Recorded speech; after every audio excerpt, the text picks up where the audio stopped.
My name is Caley Fretz. I'm the technical editor at Velonews, Velo magazine. Been around for 40 years in one capacity or another. One of the leading English language cycling publications. My job at Velo is to test and review bikes, stay on top of technical news. One of the big parts of my job is running Velo Lab. We've done 2 of these lube tests now.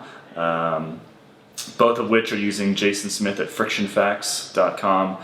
He's a totally independent lab. We buy every single bottle of lube in the test.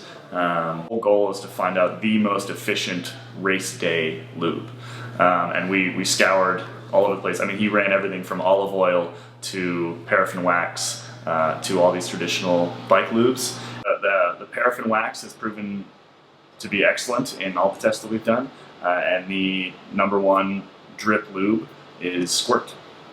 I was surprised how excited people were by this particular test, because we run a lot of big expensive tests on complete bikes, wind tunnel testing, stiffness testing, all that kind of stuff. And this one, it's lube. It doesn't sound all that sexy, but people absolutely loved it.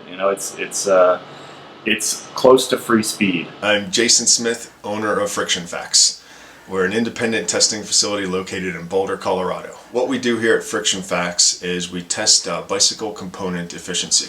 This is our chain tester, and we use this piece of equipment to test the efficiency of chains, cogs, rings, chain lubricant, essentially the efficiency of any part of the drivetrain.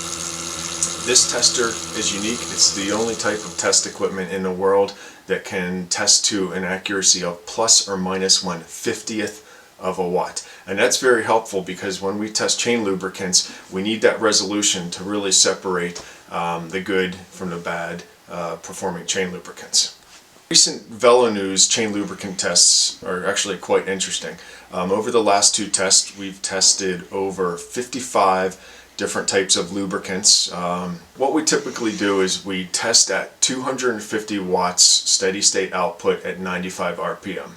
250 watts 95 RPM is fairly representative of an upper elite level or mid-level pro sustained output. One of the questions that is often presented to us is, what if I'm riding at 400 watts? How does that affect my efficiency of the chain lubricant? Well, it's relatively linear. For instance, if a rider's putting out 250 watts and the chain lubricant and chain is consuming 10 watts of friction, you double that. If somebody's putting out 500 watts, then their friction is about 20 watts. I'm Hunter Allen of Peaks Coaching Group.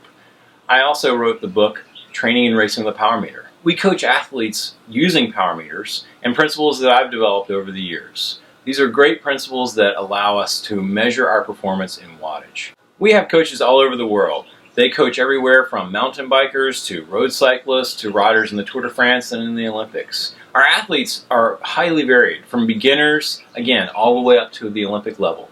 So the top pro athletes might only improve by 20 watts in an entire season, even less sometimes. And the Tour de France is probably won and lost by less than 10 watts. So a single watt is really important.